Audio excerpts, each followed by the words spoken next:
आप सभी को मेरा नमस्कार। मैं खुशबू शर्मा और मेरी को पार्टनर हर्षिता शर्मा, हम दोनों आज आपको हैंडकफिंग के रूल्स अर्थात पुलिस द्वारा गिरफ्तारी के दौरान लगाए जाने वाली हथकड़ी के रूल्स को बताने वाले हैं, जो भारतीय नागरिक सुरक्षा संहिता के सेक्शन 43 सबसेक्शन 3 में दिया गया है।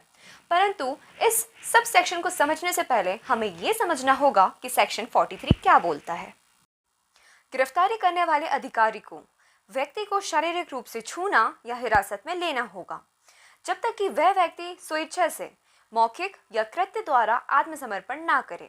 महिलाओं के मामले में मौखिक आत्मसमर्पण पर्याप्त माना जाता है और शारीरिक संपर्क केवल आवश्यकता पड़ने पर या महिला अधिकारी द्वारा किया जा सकता है। अगर व्यक्ति गिरफ्तारी का विरोध करता है या बचने का प्रयास करता है तो अधिकारी उचित बल का उपयोग कर सकता है।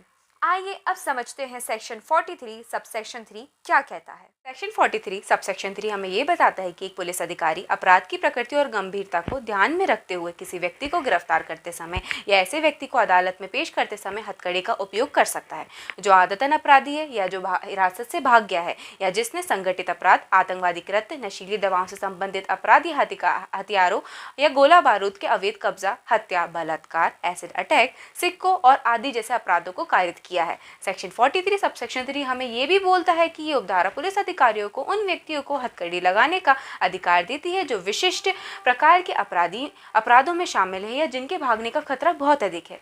ये ध्यान रखना महत्वपूर्ण है कि हथकड़ी का उपयोग एक विवेकशील और विवेकपूर्ण शक्ति और पुलिस अधिकारियों को केवल उचित और आवश्यक होने पर ही इसका उपयोग करना चाहिए।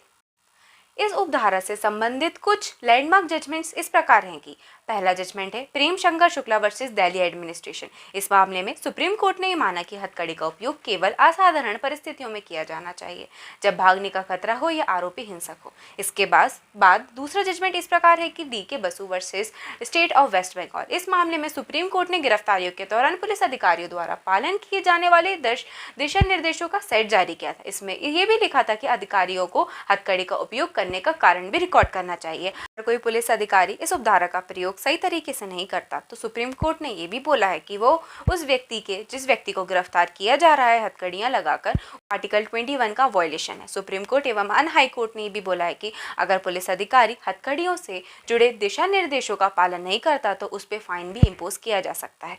इसलिए पुलिस अधिकारियों को व्यक्ति को हथकड़ी लगाते समय ये ध्यान रखना चाहिए कि वे किस अपराध का अपराधी है। पुलिस अधिकारियों को सेक्शन 43 सबसेक्शन 3 का पालन करना चाहिए। हथकड़ी के उपयोग को संविधान के अनुच्छेद 21 द्वारा संरक्षित जीवन और व्यक्तिगत स्वतंत्रता के मौलिक अधिकार का उल्लंघन माना जाता है।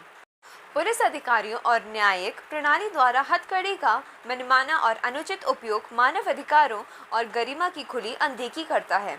ये उपधारा को सीआरपीसी में शामिल नहीं किया गया है। उपरोक्त ऐतिहासिक निर्णयों के बाद इसे अब जोड़ दिया गया है।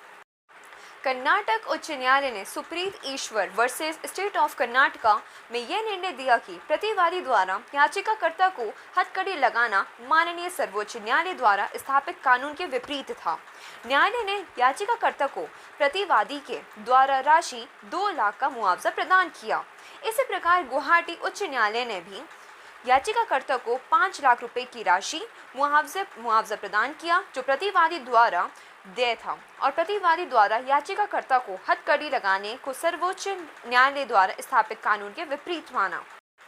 आप सभी श्रोताओं को मुझे और मेरे को मेंबर को सुनने के लिए बहुत बहुत धन्यवाद।